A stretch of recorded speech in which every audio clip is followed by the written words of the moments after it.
Our next lecture is called Your Health, Your Choice. And because that's really what we're going to talk about. We have many choices that we can make, and these affect what we will be like, what the probability of diseases will be, all of these parameters. Now, we are actually fearfully and wonderfully made. And it is surprising that the human being can take so much abuse and still survive. And the fact that everything is still so normal is really very surprising. What are the risk factors affecting our health? Well, there are some things that you can change and some things that you cannot change. For example, if the environment gets to be very polluted, you can't very well jump off the planet. You're sort of restricted to this place. But there are other things, again, which you can avoid, which I like to call monsters in our lifestyles. Smog blights babies in the womb. Well, there's nothing other than you can do about that except stop breathing. And then there are other things that we do to ourselves, like we take stimulants, we have stressful lives. People wake up in the morning, they feel half dead, they need a stimulant. So one grabs for a cup of coffee or a cup of tea or a cola drink or a cigarette or any one of those just to get going. And you get hooked to these stimulants. And they increase your state of arousal. Then when you come home and you want to go to bed and you've had these all day long, then you need a depressant, something to calm you down. So you come home and you have a drink. Some people have alcohol or spirits, some go for narcotics, some are hooked on medication, some take aspirins, or some just smoke pot, cannabis, marijuana, whatever. And then you can even have some people that try to opt out by using hallucinogens, LSD, ecstasy, any one of those, and if you're really down and out, you go for the inhalants. All of these have their problems. Let's first look at alcohol, generally speaking. If you want to have active natural killer cells, that's a type of immune cell that gobbles up aberrant cells, like cancer cells, for example, then it's good that you should actually have no alcohol. A bout of heavy drinking influenced the ability of natural killer cells to destroy cancerous cells, that's been shown, and very small amounts of alcohol can also prevent these cells from actually changing or undergoing attacks or taking part in your immune capacity. So even small amounts of alcohol reduce your immunocapacity. Cirrhosis is not something that only comes from heavy drinking. Women particularly can be prone to cirrhosis of the liver, even if small quantities are consumed. Here, for example, is a normal liver. Here is a cirrhotic liver. Notice the fat deposition. Children, for example, many can be born with what we call fetal alcohol syndrome. Typical would be a small head circumference, low nasal bridge, eye folds, short little nose, small mid-face, thin upper lip. And not all of these features present at the same time necessarily, but typically that would be fetal alcohol syndrome. You know, it's very strange that women who drink excessively while pregnant have a 30 to 45% chance of having a child affected, but notice that just 2 mixed drinks per day seems to be the level at which damage occurs. So even a small amount of alcohol is detrimental to development. It's detrimental to your immune capacity. Everybody knows that cigarettes are bad for you. And typically, cigarette smoke per day and the incidence of cancer is very strongly correlated. Here, for example, if you've never smoked in your life, what's your probability of reaching the right old age, let's say of 85? If you've never smoked in your life, you go up to the red graph, and your probability is around about there, 35%. If you have smoked 25 cigarettes or more a day, the probability of getting there is less than 10%. It's quite a difference. What about getting to 70? probability is actually very good if you've never smoked, 80% if you've never smoked, and the probability is only 40% if you smoke 25. So any reduction in smoking is already an improvement, but no smoking, banning would be the very best. If you look at world cancer rates, you'll see that Scotland, Hong Kong, Iceland, United States, Denmark are the ones way at the top there. And it seems like some of the industrialized countries are not doing too badly. Today there's a slight shift towards the non-industrialized countries. Lung cancer in the United States, males started smoking since the 1950s quite heavily, and then it increased rapidly to the 90s. Women lagged behind in this social adventure and only started smoking in 1965. Probably because women are more intelligent than men. Isn't that right? Absolutely. It must be, right? But it seems as if they are catching up eventually, and today there's actually a shift around. So given time, men get more intelligent. I don't know exactly how that works. Obviously, that's a pretty bad tumor over there. You don't want a lung that looks like that, or this is a typical smoker's lung compared to a smoke-filled lung of a non-smoker. And these are pretty bad. Here's an experiment that was done by a colleague of mine. We at our university were quite interested in lifestyle diseases. And this man over here, Professor Moritz, he did a lot of research. He's world-renowned for his nicotine research. And he did some fascinating studies on rats. And here you see metabolic rates, for example. Let's just look at this one. Glucose, burning glucose. Normally, a little rat would have that burning capacity, micromoles per gram per hour burning glucose. But if he gave them nicotine, that capacity doubled. If he withdrew the nicotine, then it went way, way low. Now, that's an interesting point. You see, women, for example, are very attracted to this. When they smoke, they naturally burn more energy, and therefore they tend to stay thinner.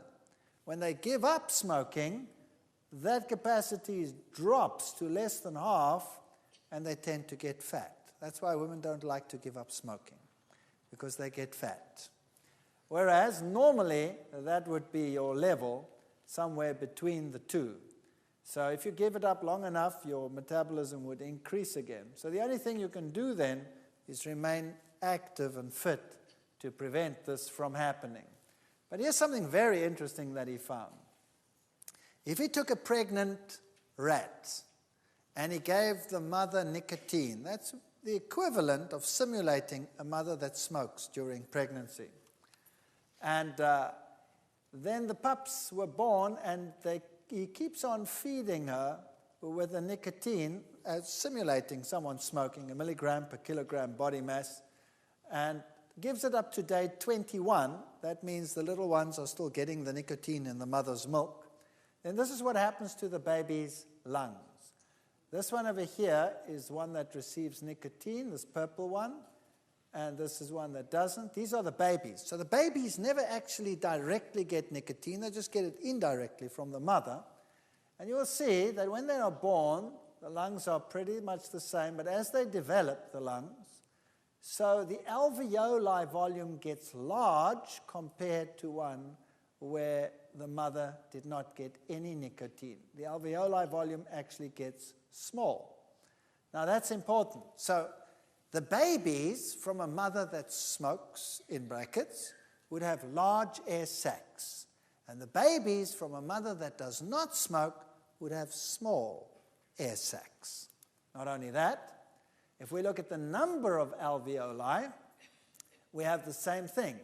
Here is a mother, the babies of a mother that never smoked, and you'll see that the number of alveoli increases dramatically with development, where it also increases in the group where the mother did smoke, not as greatly. So there's a great difference in the number of alveoli at day 42 of development. So what does that mean? Simply this, that if a mother smokes, her offspring is likely to have large little air sacs in the lung and few. Whereas if the mother did not smoke, the air sacs would be small and many. Now, what is preferable?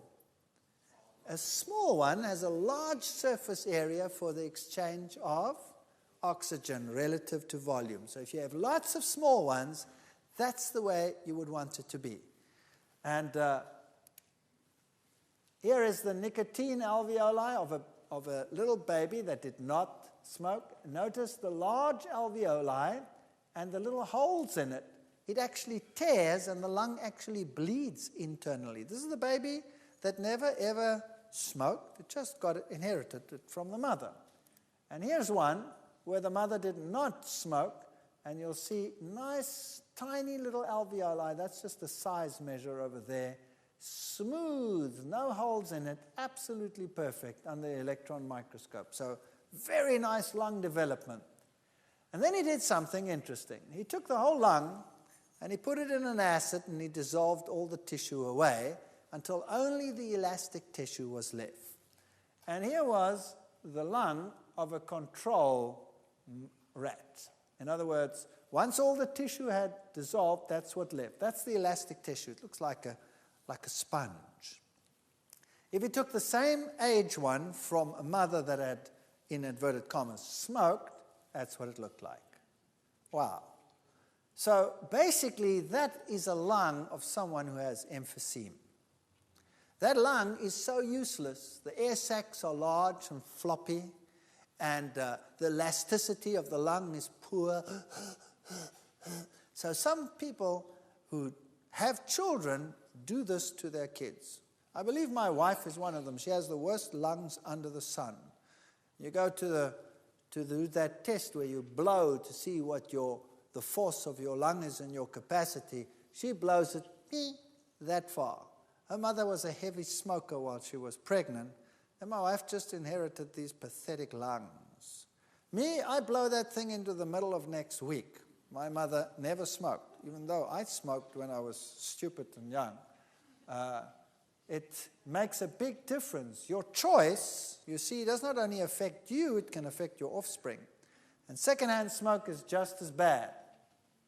Then there's something else about certain plants. We've looked at secondary plant compounds, phytochemicals that are healthy. Now, there are phytochemicals that are harmful in certain plants.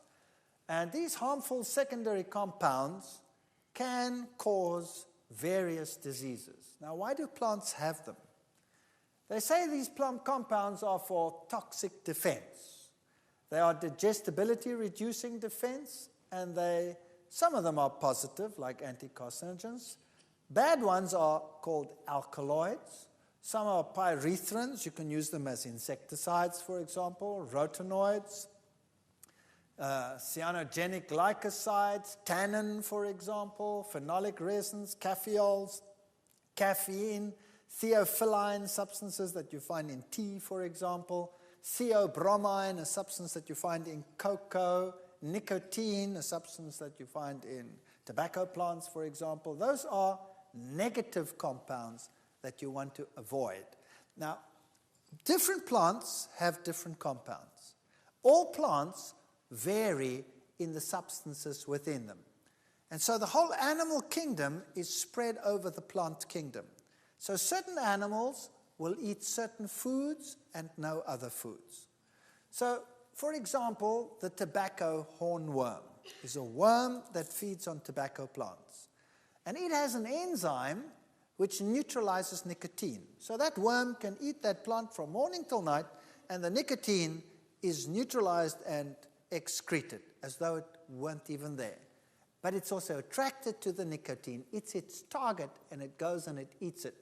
The koala bear is attracted to eucalyptus oils. And the eucalyptus oils are eaten and attracts the animal, and that's its diet. It sticks to that diet. Another animal comes along, tastes eucalyptus oil, and goes, doesn't eat it. And so the koala bear has assured that that's its diet. And so the animal kingdom is spread over the entire plant kingdom in the world. Now, it's very interesting that an ungulate, For example, the eland, which is the largest ungulate in the world. That goes along, and it will eat acacia leaves. And the same happens as would happen in tea or in coffee. And we'll talk about that as we go along. Here's the coffee bean. That contains caffeols, and it contains caffeine. Caffeine and theobromide, the one that you find in cocoa products, are very, very similar. Fatty acid concentration gets increased when you consume these. Blood pressure increases, stomach acid. Adrenaline, noradrenaline levels start increasing, gives you a fight and flight mechanism, a stress reaction. Digestion and absorption time is increased. Caffeine is toxic. It interferes with muscle action. It's an enzyme suppressant. It's a carcinogen.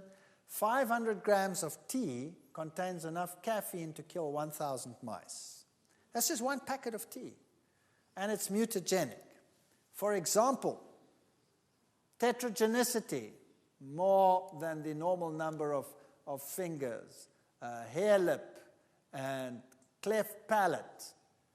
If you feed rats caffeine, then they develop tetragenicity, more than the normal number of digits. Or they develop hair lips, cleft palate, and what they also develop is exencephaly. There's a higher incidence of exencephaly, the brain developing outside the body. And that's not too uncommon in the world today either. These are the substances that you find in tea, coffee, and cocoa. Theophylline you find in tea, theobromine you find in cocoa products, and caffeine you find in tea and in coffee. Now, these substances would normally prevent animals, other than those that are adapted for that particular compound, to stay away from those plants. And that is a way in which the animals are spread over the plant kingdom. Now, what happens when an animal consumes something that it's not geared for? Well, then it has all these negative reactions. So what happens when, for example, you take caffeine into your system? The first thing that happens, besides all those negative effects, is that the caffeine causes your adrenal gland to release hormones. Two of them, adrenaline and cortisone. And adrenaline is the fight and flight mechanism, hormone.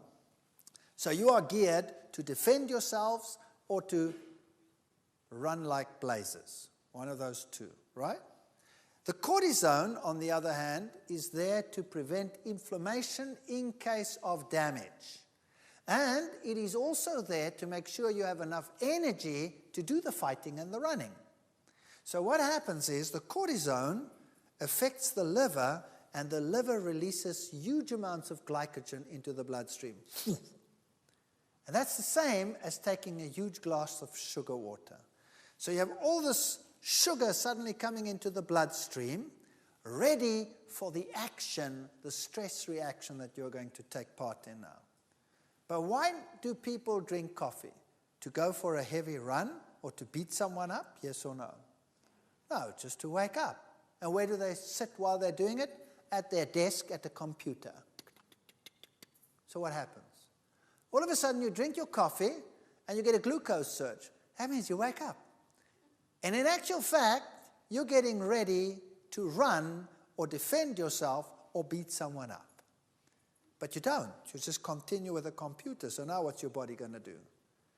It's going to say, whoa, I have an emergency here. So it has to react to this glucose surge, so it releases insulin, and down come your glucose levels. And then all of a sudden you're hypoglycemic, like we discussed just now. That means you're feeling lethargic, tired, stressed. What's the solution to the problem? I need another cup of coffee. So you get another cup of coffee, and you go through the same process over and over and over again. And instead of doing what you're telling your body is happening to you, you are shunting all of this into a totally different direction. It's the worst thing you could do with your body. Tea. Now here's a typical tea plantation. Look how nice and square it is. And there is my example of this nice animal, the eland. Now, the animal that you see on the screen there does not eat tea. It eats acacia leaves. Now, the eland is attracted to acacia leaves, and the acacia leaves have tannin in them. Now, as the animal eats the acacia tree, the tree actually protects itself against overgrazing. So what happens, as the leaves are broken, they release a pheromone, and the pheromone warns the tree and the rest of the trees around something's breaking the leaves. It's a fascinating system. And the trees respond by increasing the levels of tannins in all the leaves. And then at a particular point, the eland will bite and the leaf is astringent. And so it will leave the tree and go somewhere else. It won't eat the tree next door because that one's been warned as well and also is impalatable. So he'll walk about 50 meters and then he'll start grazing again. And then the same happens, and that's why the animals graze and walk and graze and walk and graze and walk. It's a marvelous system. Evolutionists say it developed by evolution. I believe it's design. I believe God put it into the tree to prevent the eland from, what prevents this animal from just stripping the whole tree? What prevents it? Nothing. Here's a mechanism that tells it, enough for you, off you go and eat elsewhere. Now there's something else that's interesting. A tree wants to grow. And so the young leaves and the buds are protected as well by putting higher levels of these noxious compounds in the young leaves. We call it the ephemeral tissue, into the young leaves and buds. And then the animals come and eat, and they eat the older leaves rather than the young ones, because the young ones are impalatable to them. And that way, the tree can actually grow even though it is being grazed upon. That makes sense, doesn't it? Imagine if animals came along and only ate the young growth. The tree would never be able to grow. No plant would grow. That would be the end of it. So nature is designed so that there is no overgrazing and that plants can grow even though they are a food source for animals. It's actually a magnificent system. So now, what have we established? When these levels are high, they are deterrents to animal. They cause digestive problems. They cause repression of enzymes and functions such as that. So now let's see what happens when you go to gather tea. Notice that these plantations are square on top and on the sides. They are square. How did that happen? See, what they do is they go and they have found out that it's not good to cut the leaves. The best is to take a long stick and to walk and to trim them. So they go, and they cut them this way. They trim them down to these nice square. That's how they prune them. What does that simulate? So you're breaking the leaves like this. What does that simulate? Yes, that's right. It simulates an animal eating the plants. What would be the natural reaction to the plants after this? To raise the level of compounds that act as deterrents. And when the young leaves then come out after that process, they will have higher levels of deterrence than in a plant that had not been treated in this way. Does that make sense? And then the pickers go out, and for the very best of teas, what do they collect? The two top leaves and a bud. Those have the highest levels of these noxious compounds in them that any self-respecting animal would avoid, but not man. Man picks them, and then what does he do with them? Well, he dries the leaf, and that he calls green tea. But that's not good enough for most people, so what they do is they take all these leaves. By the way, how does he dry them? By cutting down the forest, making huge amounts of smoke, and drying it that way. Then he takes this tea and he puts it into fermentation vats, and he adds bacteria, and then he ferments them. Now, bacteria have to live. What do they live on? They live on everything that is edible in that leaf. And they ferment it away until it's all gone, and what remains in that leaf? Only that which is non-usable. So now, when you take that and you dry it again, what do you have then? Then you have high concentrations of toxins which no self-respecting animal would even get near to. It would be astringent, and it would be bitter, and it would be a taste and a metabolic deterrent. And what do we do with it? We make a solution, and we pour it into a cup, and then we say, drink it. Now do a baby test and give a cup of black tea to a little baby and watch its face. It'll take a sip and it'll go, how? And spit it out, right? What do? Obviously, the thing is impalatable. It's as bitter as gall. It's full of toxins. We have to make it palatable. So what do we add? Sugar, because it's bitter. Now we add the sugar to take away the bitter. We are the stupidest animal on the planet, no doubt. You add the sugar, and then it's still astringent. So what do you add to prevent that, to make it smoother? You add cream. And then you can actually get this noxious compound down. And it's still so wickedly bad that you have to make a culture out of it. So you put it in a neat little cup and you raise the finger and you teach everyone that you have to drink it like this. And then you must say, ah, afterwards. And when you've learned that, you've become a tea drinker, right? And there is no animal as moronic on the face of the earth. No other animal would do that except man. So tea and coffee is bad, bad news. So I have good news for you. There are many, many plants out there that have very good phytochemicals in them, and herb teas are not made from 2 leaves and a bud. How do they make herb teas?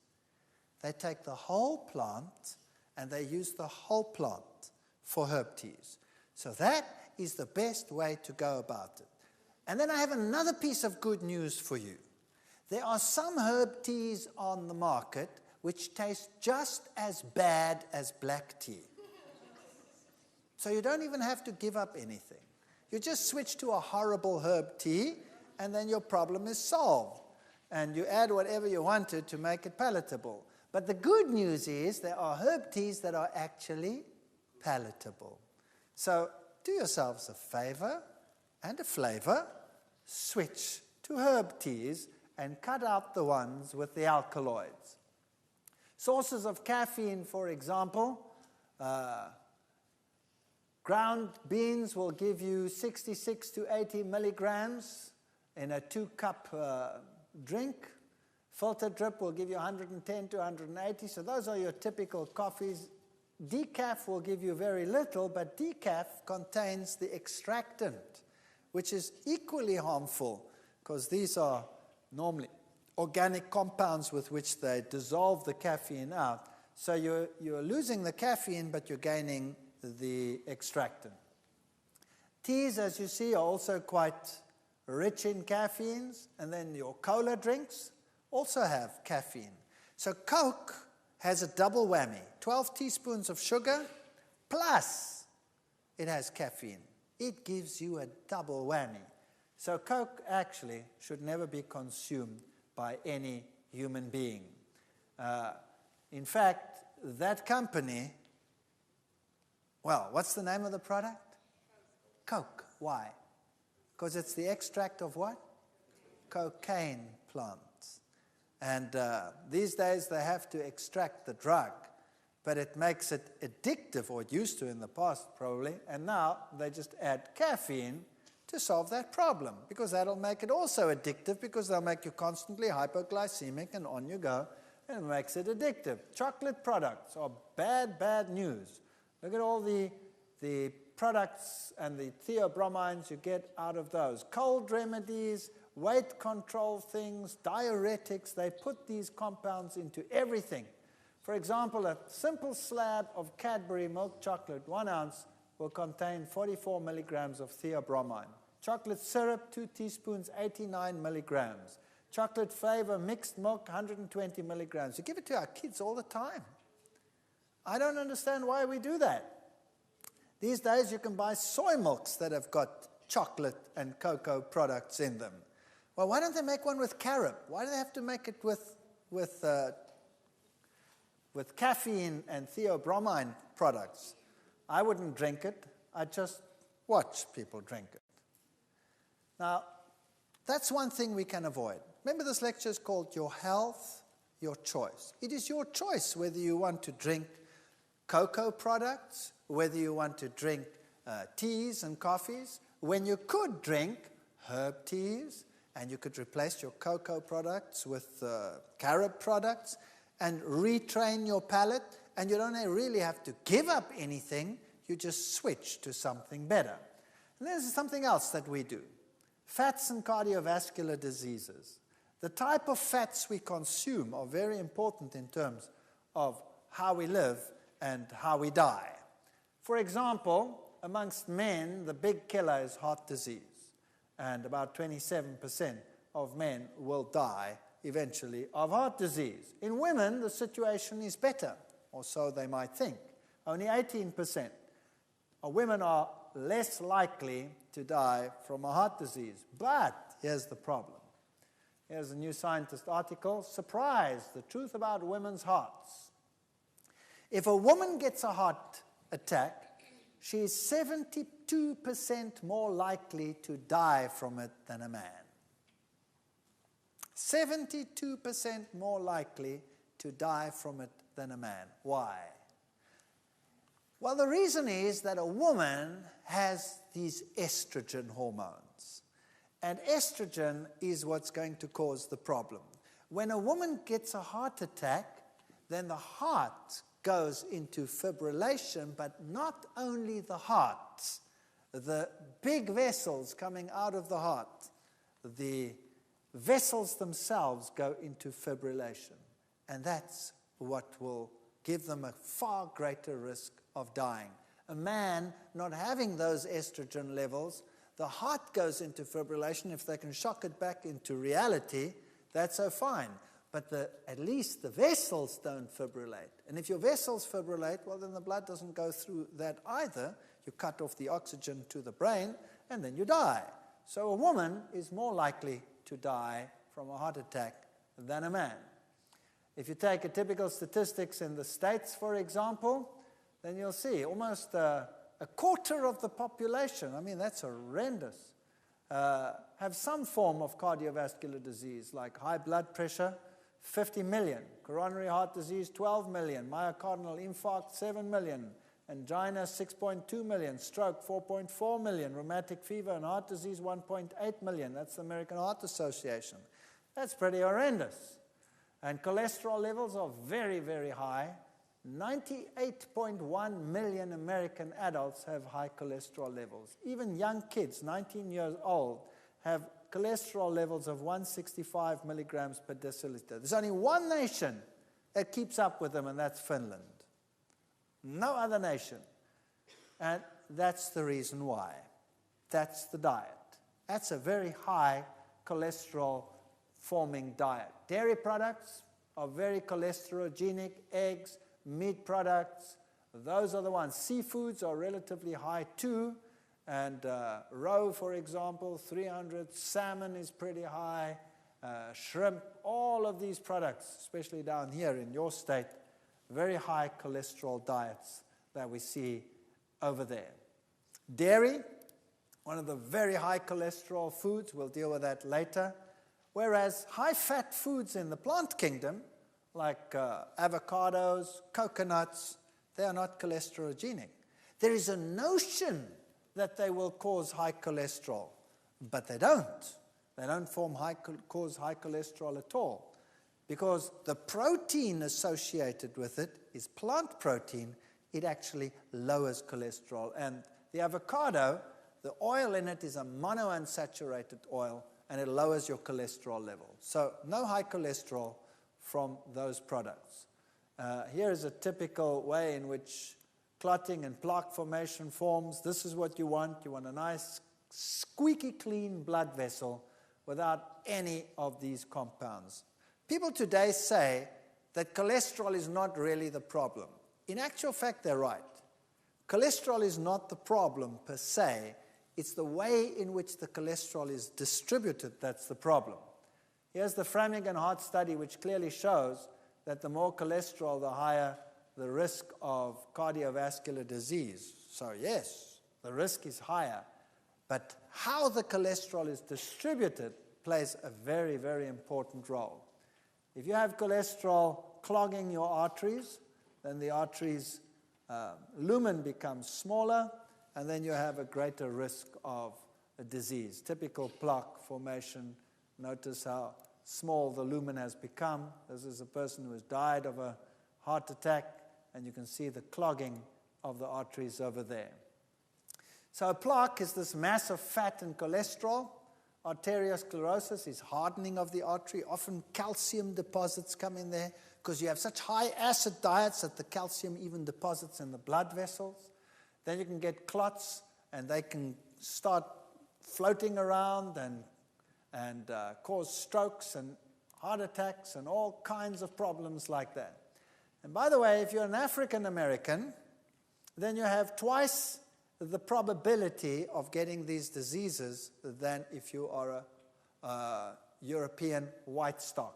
That's just the luck of the draw. It just happens to be so. And I think the reason is that the population that is derived from black Africans in Africa has had a shorter time to adjust to high-fat diets than the Western typical European society. So that's just something we have inherited over time, a greater capacity to deal with a bad diet than the poor black people have that have had a shorter history of such diets. Now here's something that's very fascinating. The American Heart Society started warning against saturated fats and said they were the ones that caused heart disease. And by the 1970s, this started taking effect. And the average American started changing his diet, taking more polyunsaturated fats and less saturated fats. Is that correct? And they told everyone to switch from what to what? From butter to margarine. That's right. And lo and behold, it worked like a bomb. Here's the American figure, and you can see that heart attacks dropped dramatically between 1970 and 1993 when this advertising campaign made the people aware that they had to change their diets. In the UK, you had exactly the same thing. They were a little bit slower in taking off, but their heart attack rates also came down. The Japanese, in general, didn't have that problem to begin with in those years. Didn't have the problem. So, obviously, the problem was the saturated fats. And so, all over the world, advertising campaigns started saying, switch to polyunsaturated fats and prevent heart disease. That was great. But what about fats and cancer? Same time period. While down came heart attacks, in the same time period, up went cancer. Breast cancer soared, prostate cancer soared. Now, what was the problem? What was the problem? World all-siter cancer rates. Hungary, Czechoslovakia, Luxembourg, Denmark, Scotland, Hungary, England, Wales, all the high-fat consuming nations were the ones that showed the high cancer rates. And so in the 80s, they started doing experiments and found that your diet is affected by what you eat, and particularly your fat intake. So the more fat consumed by a nation, the higher the risk of cancer. The Netherlands, for example, was way up there. Denmark, UK, New Zealand, Canada, Switzerland, US, those are the top of the hit parade countries, high fat consuming nations. And they clearly showed that if you fed a rat a carcinogen, that's something that produces cancer, and you feed it a high-fat diet, then it has more cancer than if you feed it a low-fat diet. In fact, twice as much cancer. So obviously, fat caused the cancer. And the types of cancer particularly were breast cancer, colon cancer, rectal cancer, prostate cancer, and pancreas cancer. Those were the cancers that were induced by fat products. Well, breast cancer and prostate cancer, look at the prostate cancer. Switzerland and Norway are top of the hit parade. I'll be dealing with that when we're dealing with dairy products. Breast cancer, England and Wales, Denmark, Scotland, Ireland, and those countries, New Zealand, all the heavy animal fat nations were the ones that were involved there. Colorectal cancer, the same sort of picture, New Zealand at the top, Hungary, Denmark, those are the top cancer countries in the world. So what you eat affects your health. Now in the next session, we will be looking at what it means to change the fat in your diet.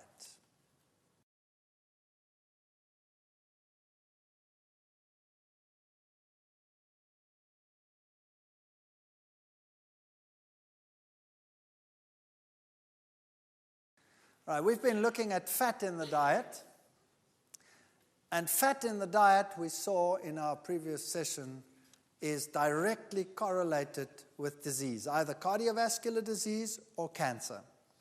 Now we're going to look at messing with fat, changing the structure of a fat. What does it mean? Now here's a normal saturated fat. Notice that there are no unsaturated bonds over there. Here's an unsaturated fat. There's a double bond there, a double bond, and a double bond. So this is a polyunsaturated fat. Wherever there is a double bond, the molecule makes a kink like that, like a V, okay? And so the molecule, because it has these kinks, is an open molecule. It's sort of open. And that means oxygen can get in very readily. So this fat over here tends to oxidize quite readily. And when it oxidizes, it forms free radicals. So when you extract a fat, it starts oxidizing. And the more unsaturated it is, the more it forms free radicals. For example, the polyunsaturated fat is unstable, and it causes free radicals over time. So you need a balance between polyunsaturates and antioxidants. And the natural antioxidants that you find in plants are vitamin A, vitamin C, vitamin E. And that vitamin E is built right into the seed where the oils are. So in a seed, the oil, in a sunflower seed, the oil is present, packed with antioxidants, and that oil remains stable. As soon as you extract that oil, then you expose it to air, and you have to increase the amount of vitamin E dramatically, 200 times, before it will stop oxidizing. And that doesn't happen. So they extract the oil, and then it forms these free radicals. And it forms all these compounds, peroxides, aldehydes, ketones, all these bad fellows. Now, when they extract the oil, to get enough oil out of the seed, they heat it as well. So, for example, when you heat a saturated and a polyunsaturated fat, and you heat it to 170 degrees for 2 hours, then it causes liver ailments when you feed it to an animal. That's centigrade. That's what, about double it for Fahrenheit. All fats heated to 180, that's about 360 degrees Fahrenheit, for 2 hours or more will produce serious liver ailments. And a triunsaturated fat will undergo oxidation 10,000 times faster than a monounsaturated fatty acid. So now here's the problem. When you extract that oil out of the seed under heat, normally they heat it to up to 200 degrees centigrade. That's 400 Fahrenheit. And they do that for 2 hours. So by the time you buy it, that oil would already cause serious liver ailments to a rat. Now, what do you do with the oil when you buy it? you cook with it. So you heat it. To what heat do you heat it? Very high. If you have a plate on your stove that's red, that means it's 600 degrees because you can actually see the light. You're putting your pan on there and you're heating that and you're cooking whatever you're cooking in there. You are just creating free radicals like crazy. Now, what about the corner fast food store? That has huge vats with boiling oil, and they put the French fries in there and they do their thing. How long does that oil stay heated? Wow, you are actually buying carcinogens. Could I have a packet of carcinogens, please? Large or small, sir? Well, is there a difference in the price? Yes, the more carcinogen you buy, sir, the more expensive it gets. Oh, good. Can I have some, please? Isn't that what we do? All right. So this is bad, bad news. Notice that a triunsaturated fat oxidizes 10,000 times faster than a monounsaturated fat. Now, we know that the saturated fat is not really good. And in fact, animal saturated fat is the very worst of all. Do you know why? Because it has no antioxidants. Zero. None. So when you take an animal fat and you fry in that, it oxidizes quickly because there are no antioxidants in it. If you take a plant fat, it at least has antioxidants in it. Now, which fat would therefore be the very best fat to take? A tri, or a mono, or a saturated? Which one? Notice the mono will undergo oxidation 10,000 times slower than a tri. So which is the best fat to take if you're going to use an extracted fat? Mono. No doubt. Mono will be the best one to use. How would you like to have it extracted? Heat extracted or cold pressed? Cold pressed. See, it's all very logical. And you can choose. You can go to the store and you can choose carcinogen or polyunsaturated or monounsaturated heat extracted or monounsaturated cold pressed. It's your choice. Of course, it affects your pocket, but it also affects your health. Which one would you buy? Monounsaturated cold pressed. Which one do you think is the best one on the market? Olive oil. Why? Olive oil has stood the test of time. Canola oil is also a monounsaturated fat largely, but it's rapeseed and it has other components in it which might not be so hot, and it is a far stickier oil, generally speaking. So the one that if one is going to use it, would be mono olive oil. And you can see that that is a saturated, polyunsaturated mono. It takes the longest before it starts oxidizing. In fact, it only really starts oxidizing after being heated for about an hour or 2 hours. So if you take a cold press and you drip that over some potatoes and you pop it in and mix it all up and put it into the oven and you bake that at 200 degrees centigrade, that's what, 380, 400 Fahrenheit, and you bake it at that for an hour, you have golden brown chips and you have far fewer carcinogens than if you used sunflower seed oil.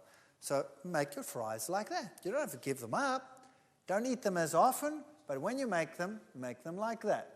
Here's a typical polyunsaturated ones, linoleic and linolenic acid. Now, these are essential fatty acids. That means it is essential that we get them in the diet. We need them. We cannot live without them. We have to have them, and we can only get them from the diet.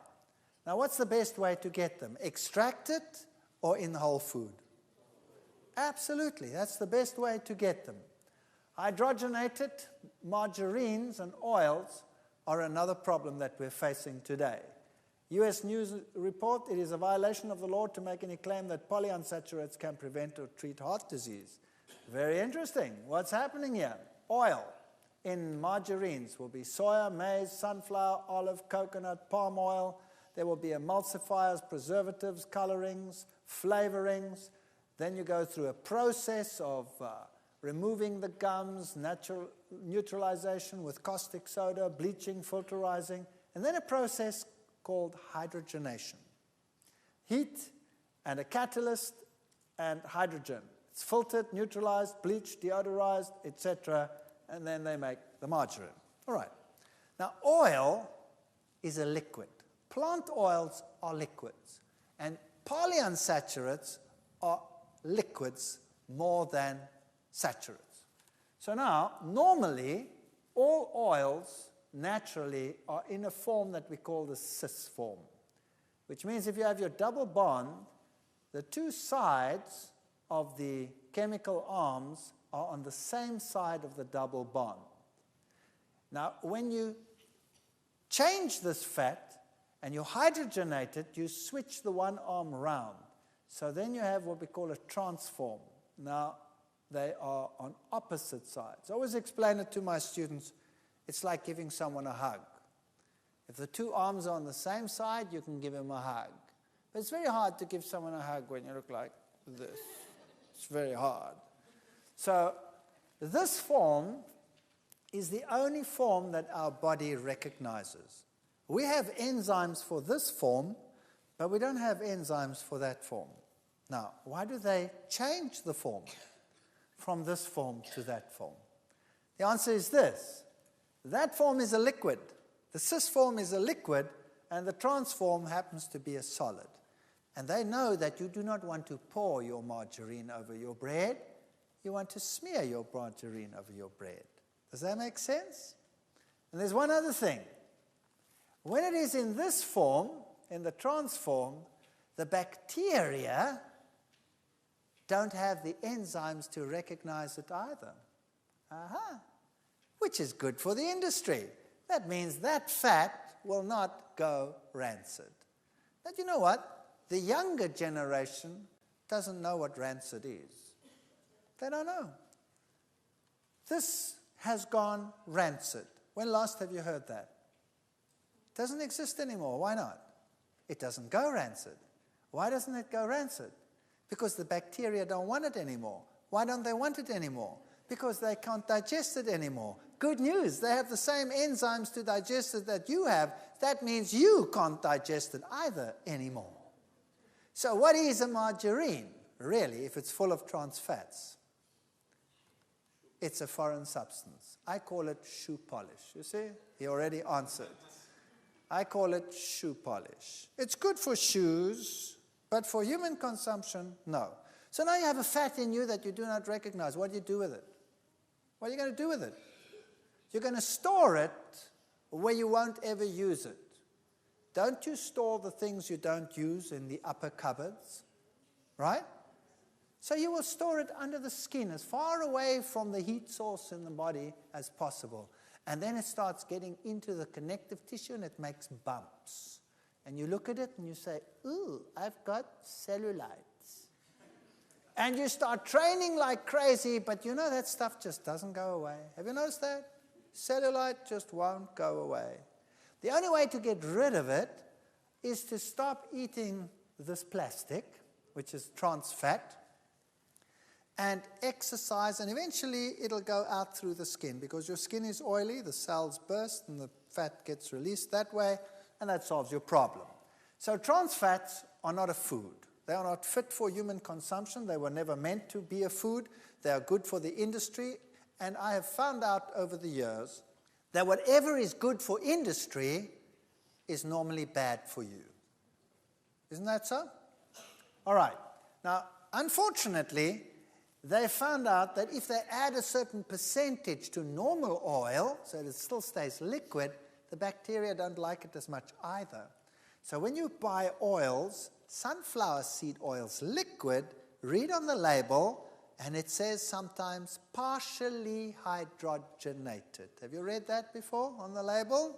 That means partially unfit for human consumption next time you read it, okay?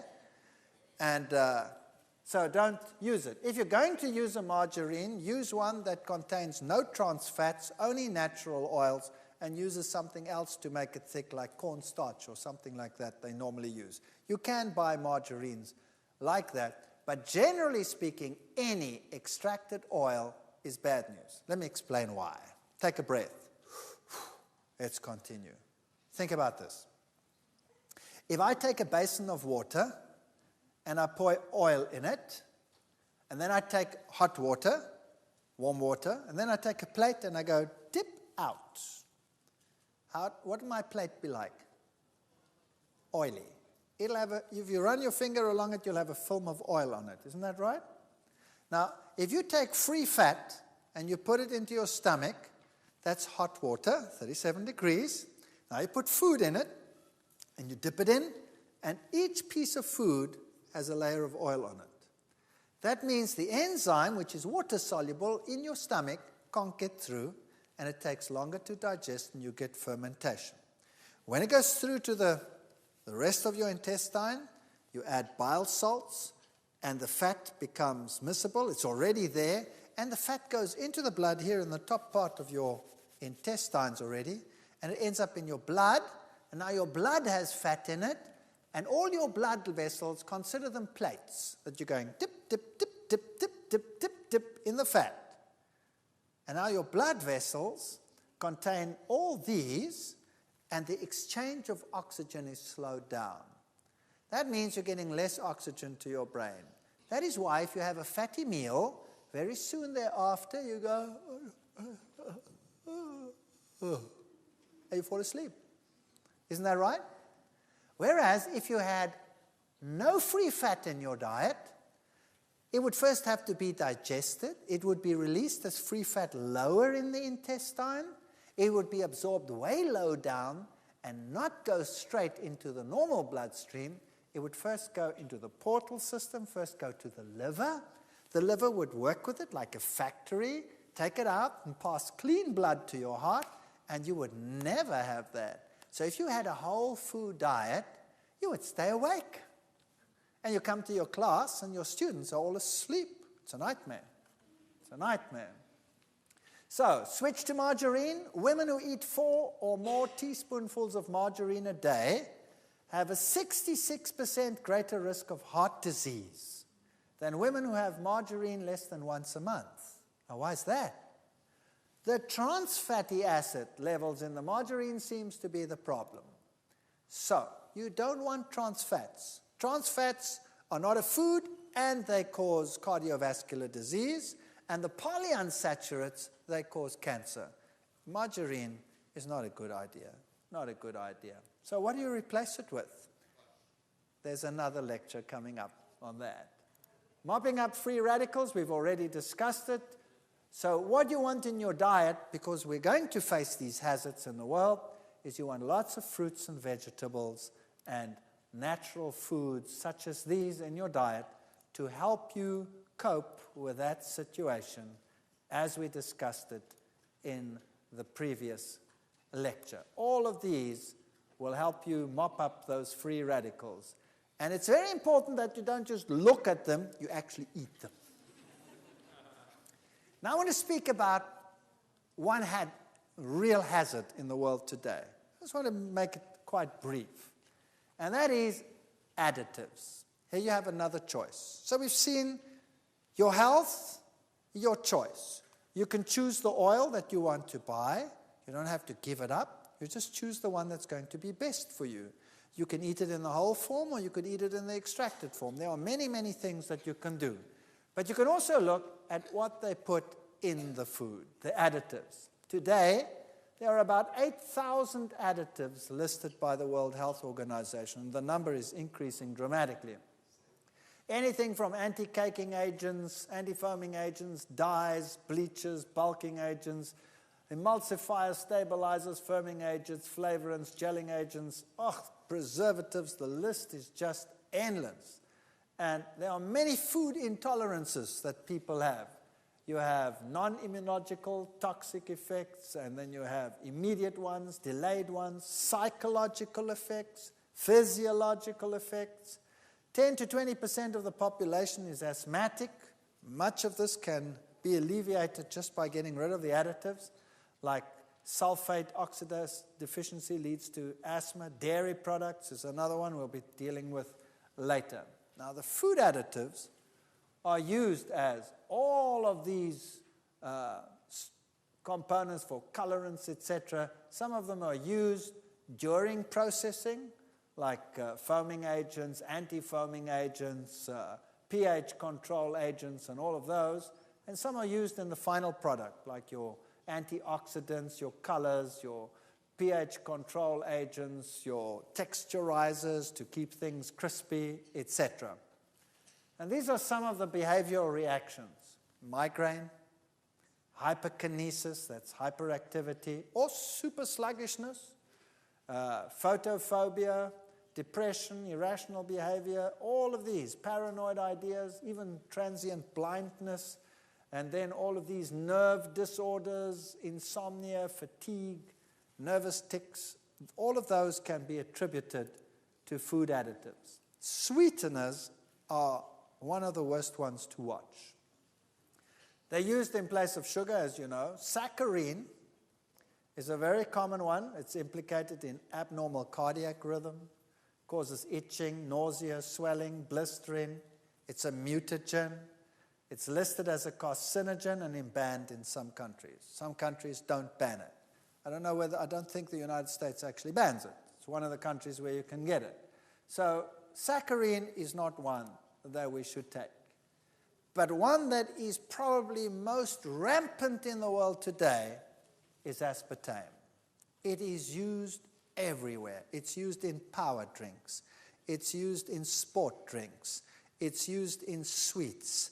It's used so widely that it's scary. You'd have to watch where it is used. Aspartame is the technical name of a brand name such as NutraSweet, Equal, Spoonful, Equal Measure, all of those. And it accounts for about 75% of adverse reactions in the United States, for example. There are some 90 symptoms associated with it: headaches, migraine, dizziness, seizures, nausea, numbness, muscle spasm, weight gain, rashes, depression, fatigue, irritability, tachycardia, fast heart rhythm, insomnia, lack of sleep, vision problems, hearing loss, heart palpitation, breathing difficulties, anxiety attacks, slurred speech, loss of taste, tinnitus, vertigo, memory loss, joint pain. I mean, the list is just endless. That's definitely one to avoid. Now, what does it do? This is what can be triggered by aspartame. So brain tumors can be triggered by it. Multiple sclerosis, if you have it latently, it can be triggered. Epilepsy, chronic fatigue syndrome, Parkinson's, Alzheimer's. Doesn't cause it, it just exacerbates it. Mental retardation, lymphoma, birth defects. Oh, terrible stuff. Now, what is it made of? 3 chemicals: aspartic acid, phenylalanine, and methanol. 2 of them are amino acids. So there's 2 amino acids. So people will tell you aspartame is a natural product. It's made of amino acids. In fact, free amino acids are sweet. And so most amino acids will act as sweeteners. And phenylalanine is probably one of the sweetest. So if you take that freely, it's sweet to the taste. Aspartic acid is the other one that is sweet to the taste. And then also contains methanol. Now, aspartic acid, as you see, is an amino acid taken in its free form. It significantly raises blood levels of aspartate and glutamate. Now, the same you will find in monosodium glutamate, MSG, that you find in Chinese food a lot. And aspartate and glutamate are what we call excitotoxins. Now, people will say, no, hang on a second, it's just an amino acid. But think about this. No animal in the world, no creature in the world ever eats free amino acids. You just don't do it. How do you get your amino acids? You eat a protein. And the protein is not sweet when you chew it. The protein goes into your stomach and there it is cleaved into blocks by the enzyme pepsin. And then it goes through to the duodenum, and there it is cleaved by another protein called trypsin into smaller pieces. And then it goes further down in the intestine, and then the amino acids are cleaved off one by what we call exopeptidases, enzymes that cut them off piece by piece. So the only place in your normal life where you ever have free amino acids is way down in the bottom of your intestine. Now, where does that go to? It goes just like that fat. Where does it go to? It goes to the liver. And the liver is a factory. It is your food factory. And it builds everything into your type of protein that you need and then transports it to wherever it has to go. So you never have excesses of those free amino acids free in your blood. Whereas if you take them free like that, they go straight into your bloodstream and they end up in the brain, where they shouldn't be. They should first be regulated by the liver. They go straight to the brain and they act as excitotoxins. So your kids go berserk and the adults go depressed. Now, what does it do? Excessive levels of phenylalanine in the brain can cause the levels of serotonin in the brain to decrease. Now, what's serotonin? Serotonin is a neurotransmitter. Now, schizophrenics have low levels of serotonin, and they go berserk. They're dangerous, they can kill you, they are out of control, so they're put into asylums.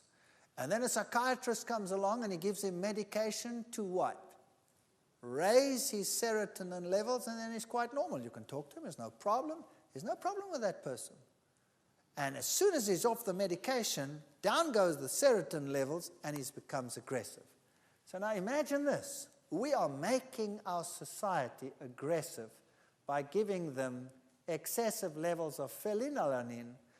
Kids that drink these power drinks and that drink these sports drinks have high levels of this compound, and that's what happens. And then they become highly aggressive. And by the way, the antioxidant that they put on snack foods, like chips, butylated hydroxytoluene, butylated hydroxyanisole will do exactly the same thing. Lower the levels of serotonin. What do our kids eat in break? They eat these snack foods, and they're hyperactive, and they're aggressive, and they kick each other to pieces. Methanol, what does that do? That's the other compound in it. The recommended limit of consumption is 7.8 milligrams per day. Now, 1 liter, that's a quart approximately, of aspartame sweetened beverage contains 56 milligrams of methanol. Take a look there. 7.8 is maximum recommended. 1 liter, not 1 quart, will contain 56 milligrams. So heavy users of aspartame consume as much as 250 milligrams of methanol per day, or 32 times the recommended amount. Wow. That is bad news, and that will cause problems and diseases like you cannot believe. So aspartame can be found, for example, in instant breakfast foods, breath mints. Read them, those little ones, very often, those nice, cute ones. Watch them. Cereals, sugar-free gum, cocoa mixes, coffee beverages, frozen desserts, gelatin desserts, juice beverages, laxatives, multivitamins, milk drinks, pharmaceuticals, supplements, shake mixes, soft drinks, tabletop sweeteners, tea, beverage. It's everywhere. Wine coolers, yogurt. They put this stuff into everything. I think they're on an agenda to destroy society. I think that's what they want to do. By the way, the level of brain tumors in areas where aspartame was introduced is far higher than in places where it's not introduced. So it's even carcinogenic. MSG will do very much the same thing. General weaknesses, palpitations, headaches, cold sweating, shuddering, especially in children. So what am I basically telling you? By the way, if you take these sweeteners that consist of amino acids, this is what happens. Imagine this. You put this into your mouth and you pick up sweet. Your tongue tells you sweet. Now, there's a nervous connection between your tongue and your brain, or else you wouldn't know that it's sweet, right? But there's also a nerve that attaches to your brain, and the brain says, sweet, something's on the way. What is it? Sugar. And it sends an impulse down to the pancreas and tells the pancreas, sugar on the way. And the pancreas says, brain says, sugar on the way, starts producing insulin. And then, after a while, no sugar comes. All you have is amino acid coming down. And the pancreas says, hello, what's going on here? Where's the sugar? The brain says, I know it's coming. I tasted it. Are you calling me a liar? Of course not. And so this communication goes on, and the pancreas responds every time to the brain and produces insulin. And then nothing happens. And guess what happens? It's just like a kid that you tell something too often. What do? They filter it out and they don't even hear you anymore. And so the pancreas stops reacting. And now you have a big something sweet. And the brain says, sugar on the way. And the pancreas says, and suddenly the sugar's in the blood. And then what you have? You have a crisis. You have too little insulin production.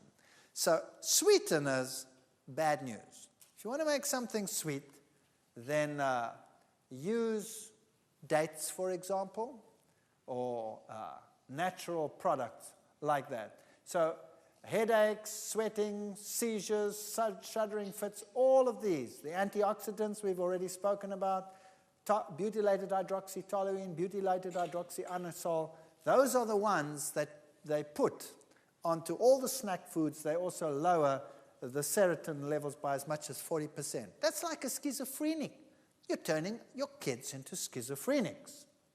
Colorants cause hyperactivity, aggressiveness, allergic reactions, anaphylactic shock. Tartrazine is particularly bad. Preservatives, the sulfites that they use, they cause asthma attacks, for example. It's also a mutagen. So if you buy something that has been sulfur treated, then what you do is you soak it. Say dried fruit. Just soak it, throw the water off, and then you don't have that product on there anymore. Sodium benzoate is a very common preservative in most dairy products. All margarines have it just about. It's very similar to tartrazine, so it's a hyperkinetic. You want to avoid those. The nitrates are carcinogenic, the nitrites that they put into cold meats and cheeses, but we'll cure you of that, so that's no problem. So when you're reading these bottles, it's a nightmare. Going shopping in a supermarket has, for me, become a nightmare. And I stand in front of the racks and I read the labels. And I put the product down. Anything, peanut butter. You want to go and buy peanut butter? You read the labels. And I call the supermarket manager. My wife freaks. She runs away.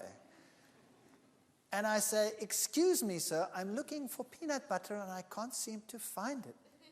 And he says, but sir, there it is, right in front of you. I said, no, sir, not toxic waste, peanut butter. Let me show you. And then I give him the list of the ingredients and I tell him what each of them does. And I say, don't you have peanut butter? This and this and this and this brand don't have those things on it. Why is it that you only have these brands on your shelf? Couldn't you cater for people that want food and not toxic waste, please? And if enough people do that, eventually you have food on the shelves. So pressure. And learn to read the labels. And start switching to these types of foods. And I know there are problems there too, with sprays and all of that, but we'll be dealing with that as we go along. But this is health food that prevents most of those problems. So basically, your health, your choice. Start reading your labels. Don't pick the brands that have the products. Choose the ones that don't. For example, simple thing. If you want to buy ketchup, the one contains vinegar as an agent to make it sour. The other one contains citric acid. And we have both brands in my country, the one with citric acid and the one with vinegar. Now, vinegar is an end product of fermentation. In fact, bacteria will go no further in the fermentation than vinegar. There it stops. That means we don't handle vinegar very well. We don't have an enzyme that breaks vinegar down in the digestive tract already. So it goes into the bloodstream and is an acidifier. Citric acid is what you find in nature. You don't find vinegar naturally, except if something has fermented. So the natural sour in citrus, for example, is citric acid. Lemon juice is highly sour, but it is a compound that you break down readily. So if you can choose the one that has citric acid and not the one that has vinegar in it, acetic acid. And if they don't have one, phone the company and say, excuse me, why do you put this and that in your product when this and this and this is better? And if you do that long enough, eventually there'll be a brand that has citric acid. And look for it. Choose the better ones and make sure that they're on the shelves, and start putting pressure on the people out there to say that the consumer is more important than the supplier. And your health, your choice. Thank you.